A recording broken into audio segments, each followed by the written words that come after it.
What's going on, guys? Welcome back. 2021 Supercoach, we're back. Obviously, my 2020 Supercoach content dropped right off. I think it was like last video was like 5 months ago.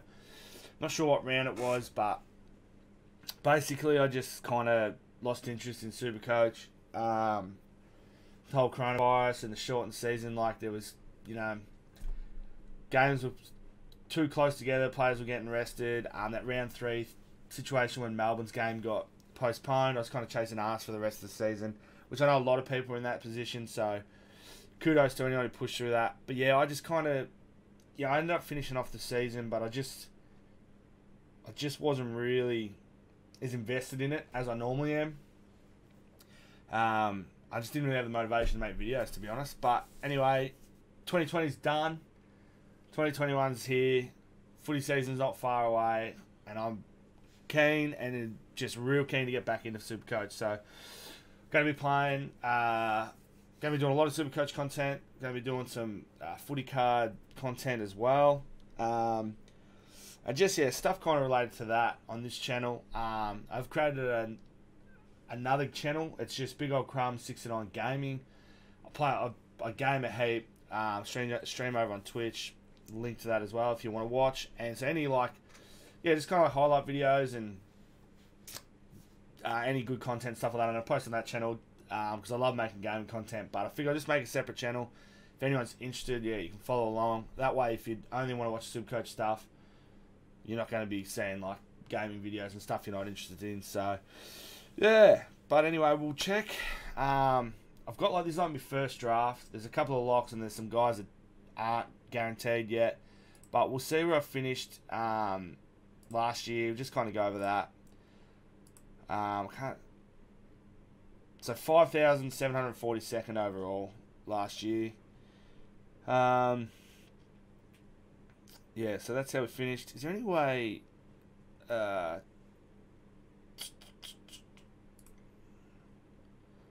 season rank? Is there any way to kind of see where's my team from last year?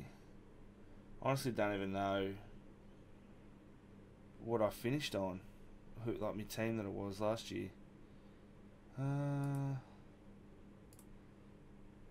There would be a way, but I should have looked into it before I just started carrying on.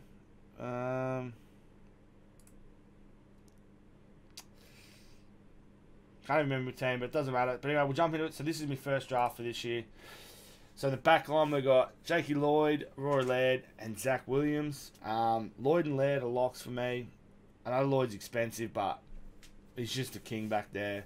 Laird looks like to be playing a lot of midfield time. He played midfield towards the end of last season, like last 7 or 8 rounds, and was unreal. Williams, new club. He's back home in his home state. Hopefully stays injury free. It's probably the biggest issue with Zach Williams is his injuries. But he's looking to be playing some midfield time, so he's not a guarantee for me for sure. I'll keep an eye on him through the JLT series and the preseason stuff, see if he's looking to get midfield time. But yeah, so we'll keep an eye on him. And then rookies, obviously at this stage, these rookies aren't certain. We'll find out closer to the season who's going to be playing. So in the midfield, we've got Lachie Neale, Clayton Oliver, Jack McRae, Fife, Cripps, and Matty Rao. So I've got the 6 mids again. Lachie Neale, current Brownlow medalist, gun. He's 721 grand. That's a lot of money, but I'm not prepared to not start him and then try, have to be doing double upgrades to get him in. Clayton Oliver, young. Gets a lot of the ball. I know his ball use can be shit at times, but the best thing about him is durability. Doesn't miss games, and he just kind of gets better and better every year. McRae, Supercoach king. He's consistent. It's the midfields. The Doggies midfield is an interesting one. With Treloar in the mix now, Bailey Smith coming through, Dunkley, Bont, Tom Liberatore. So McRae, I'm not 100% certain on. He'll be someone I'll keep a close eye on in the preseason. I want to know that he's playing good midfield minutes.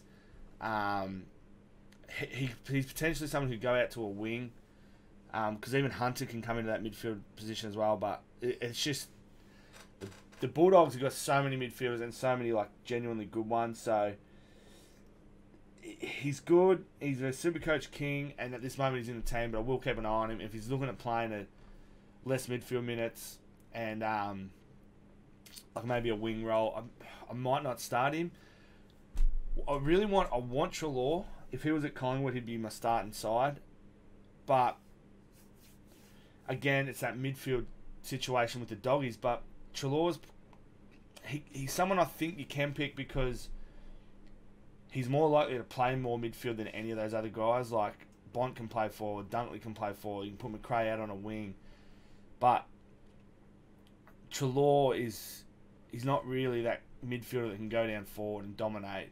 And he's better off in the midfield. He's in and under. He gets a lot of ball and he gets it out quick. He gets that quick handball out to the running player and bang, you're on. So I do believe Treloar will play more midfield or purely midfield. But again, the Doggies coach he's a bit different. So we're not going to know until pre-season time. So if it comes to the pre-season games, it looks like Treloar's playing at all midfield and McRae's out in the wing, I will bring Treloar in. But if McRae's just stay in midfield and dominate, and then I'll keep him in. I can look at Treloar, bringing him in later on. Fife, I mean, I've said it, I think, in every year of my last few Supercoach videos. Fife, I'll pick him until he burns me. You pretty much guaranteed an injury with Fife, but his ceiling is, for me, too good of a opportunity to risk not having him. Look, he could come out first round, do a hammy miss for the first 4 weeks, and that'll burn me. Or the year he won the Brownlow 2019, he was great for me. I think he missed 1, maybe 2 weeks. And I started him, and didn't look back. So, Paddy Cripps, look, he's not a lock. He was one of my most frustrated players last year. He was up and down something chronic. And I remember at the end of the season, I was like, I'm not starting him. I'm not picking him. If he starts good and starts making good scores, then I'll bring him in. But you can kind of look back at last season. There's certain things you got to take into perspective, I suppose. Victorian clubs obviously have to move away for the hub, and I know that everyone was in the same boat, and some players excelled, some didn't. But I can understand certain players for certain clubs that weren't going to make finals or weren't going to really push, to make a grand final. Players might have had that, like, fuck it, this is a shit season, we're writing it off. Like, I do believe some players would have been like, it's just a write-off of a season. I'm not saying Cripps was like that. I think Cripps is the ultimate professional. He just had a bit of an up and down season. It might have been players around him that had that attitude. I don't know, but he just was up and down, and I was pretty certain I wasn't going to pick him. But at that price and what he can do, you're back into this season. If it's a normal season, it's hard to think that he won't be, back to his best. So I've got him there, and we'll just see how we go. But I'm pretty sure he'll stay. And then Matty Rao, I mean, he had a great first start to his career, gun, and then did his shoulder. The reports coming out his shoulder strong as ever. He's back training unreal. He's gonna get those midfield minutes. Like, he's gonna be prominently in the midfield. He's gonna kick goals. He could average 90 to 100. And then I believe he's got more than that as well. So, for that price, bang him in there. Worst case scenario, he's not what I think he can be. You don't lose too much money on him. You can flip him. But I like Matty Rao, and I'm just going to pick him to back him and just get him out there. So, that's the midfield there. And then the rucks, I'm big on set and forget. I've done Max, Gawn, and Grundy for the last couple of years. I'm going in again. I know they're expensive, but just going in. The other option I was thinking, if I wasn't going to pick both of these guys, is say if I didn't pick Grundy, I was going to pick Rowan Marshall as my ruck. Because then, when it's time to upgrade to Grundy, you could upgrade a rookie forward, swap Marshall to the forward line, and then bring Grundy in. I think that's a good option if you're not going to start Grundy and you're thinking about another ruckman. Obviously, people are going to be thinking about a different ruckman they want to keep for the rest of the year, like a Nat Nui perhaps. So, if you're picking rucks and not thinking about upgrading them, and you're not picking Grundy, there could be a better option than Marshall. If you're picking rucks with the idea of upgrading to Grundy or Gawn at some stage, I think personally Marshall would be a good option. as that ruckman, like I said, because then you can upgrade a rookie later in the forward line, swap Marshall down, bring Grundy in. For me, I'm setting for getting Gawn and Grundy, and yeah, going from there. Forward line, I'm going weak in the forward line. I did it last year. This year's forward line, forward options, I believe, is just one of the slimmest options. Like, you got Danger. I mean, yeah, he's always been a Supercoach king. An article came out that he's going to spend a lot of time in the forward line, and that he's got groin issues, and they want to manage that throughout the season, and that he's not even a chance to play round 1. So I'll probably give Danger a miss this year, which I've had him every year, I think. But yeah, I think Geelong, they've got an idea on their main midfield, and they've got younger guys coming through. I think it's going to be like Duncan, Menegola, and Guthrie's like your main guys, and you'll have like younger people coming through. So I think we're going to see Danger in the forward line a lot. He's going to have those scores like he did last year. He played a lot in the forward line as it was last year, and he was up and down. He still had his big games. Still averaged 113 as a forward. That's amazing. But I'm starting without him. If he comes good, then yeah, you can bring him in. But yeah, for me, I'm starting without him.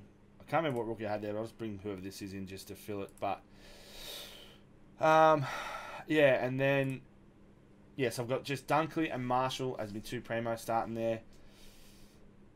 Out of all the kind of forward options, I think Dunkley's one of the better options. I think he'll get more midfield time. He wanted to get traded last year. Obviously, he's a gun. Hopefully, the Doggies want to, you know, cater to him and give him some more midfield time. And then I think Rowan Marshall, he plays a lot ruck, and he can kick goals, and he can just, yeah, he's a good scorer. I think the Saints are going to be up and about this year, and he'll be having a good year, I think. So I got Rowan Marshall there. And then, yeah, just a couple other rookies kind of filling in. I think Cockatoo, he hasn't missed a training session, so he should play. It might be hard to get into the Brisbane team. We'll keep an eye on him. But yeah, it'd be good if he got in. And but yeah, so that's all I've got so far. I've got 3 backs, 6 mids, 2 rucks, and 2 forward primos. And yeah, that's me rough draft at the moment. Like I said, there's no. Some are guaranteed, like, you know, Laird and Lloyd, Fife, Neil and Oliver. McRae are going to keep an eye on. Cripper, 99% chance he'll be a lock. Pretty confident with Rio. Gawn and Grundy will stay. And then Dunkley and Marshall, yeah, we'll just keep an eye. Just again, with the Dogs midfields, it's just going to come down to what it looks like in the preseason. I know preseason's not always what the season's going to be, but you can kind of grasp an idea, and you can kind of, you know, assess your risk options there. So, but yeah. Anyway, thanks for watching this video. Again, I've got a heap more content coming out, like pod options and just player picks and stuff like that. And yeah, I'm excited to be back making videos. And thanks for watching. We'll see you in the next time.